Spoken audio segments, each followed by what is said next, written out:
When we talk about the damage that the anti vaccine movement does and has done, we usually talk about putting individual kids at risk or causing localized breakouts of diseases that maybe we thought we had eradicated or almost completely eradicated. But there's now a new report that confirms that the anti vaccine movement's negative effects are way bigger than a lot of people are giving them credit for.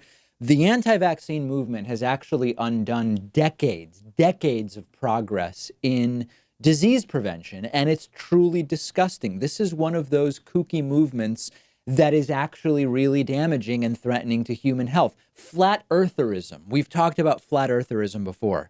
If you push me, I can come up with some indirect ways in which flat eartherism connects with other things that are damaging more broadly, but it is sort of a stretch. Anti vax is truly a disaster. The WHO no longer considers measles eradicated in the United Kingdom, in now Albania, the Czech Republic, and Greece, which have also lost their previous measles free status. And this is because of the anti vaccine movement, which claims, as you know, that measles is just not super serious.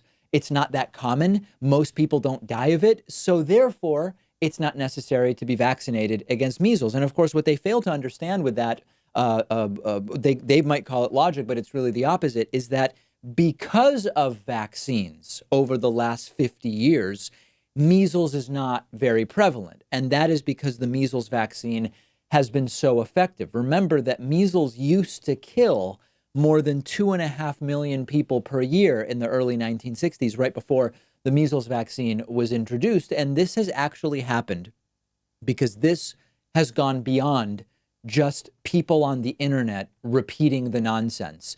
Because you see even elected officials in some places, if not openly supporting anti-vax, at least sort of playing coy with it or conceding some elements of it, like even our president, Donald Trump, did during the 2016 Republican primary. You may remember during Republican debates, Donald Trump parroting anti-vax talking points. This also relates to the post-truth sort of element of the internet age, where when you try to engage with these people and try to ask the normal questions one would ask about evidence and all of this other stuff, they'll say, listen, you know what? In the end, your mind is made up and my mind is made up. And somehow those positions are supposed to be considered equivalent, even though the science is all on one side. They pretend that this is just a matter of perspective, for example, or the freedom to just believe what you want to believe. It is extraordinarily infuriating. And some incorrectly will say, oh, anti-vaxxers are just really dumb. That's all. It's just, these are stupid people lacking intellectual capacity. I don't believe that this is true at all. I think that anti-vaxxers are likely of average intelligence to slightly above average intelligence, but they have a combination of intellectual insecurity combined with either conspiratorial tendencies and or an extreme antipathy towards government or corporations, depending on which side of the anti-vax movement they exist on.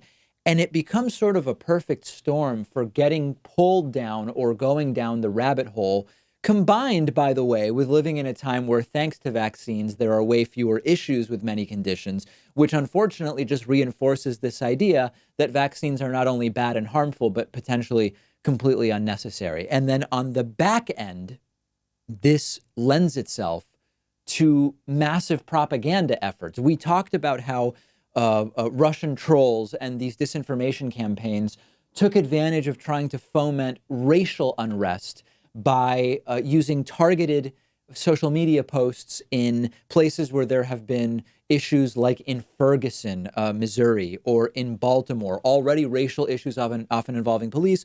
Russian trolls have taken advantage of that. Russian trolls are also believed to be using and spreading anti-vaccination propaganda in the same way. There are numerous headlines you can find. Russian trolls promoted anti-vaccination propaganda, which may have caused measles outbreak, according to one group of researchers. And believing in this stuff is, in a sense, a choice, in that it's so easy to just do a simple Google search and you find authoritative sources that tell you MMR is not linked to autism, dispelling all of the other myths.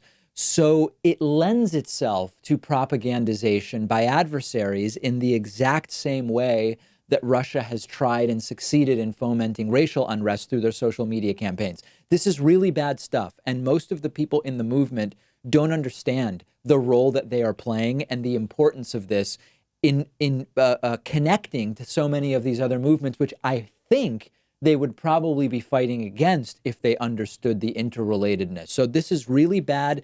This is not flat earth stuff, which has sort of minimal systemic and broader impacts. They are undoing decades of progress. The WHO sees it. There are a number of good reports about it now. And unfortunately, this you wouldn't think this being a sort of rational, accepting of science, a program with an audience that mostly does the same. Every time I talk about this, I get very angry emails from anti-vax people in the audience who say, you're usually right on most stuff, but on this, you're just missing the boat, David. It's dangerous stuff. It really is.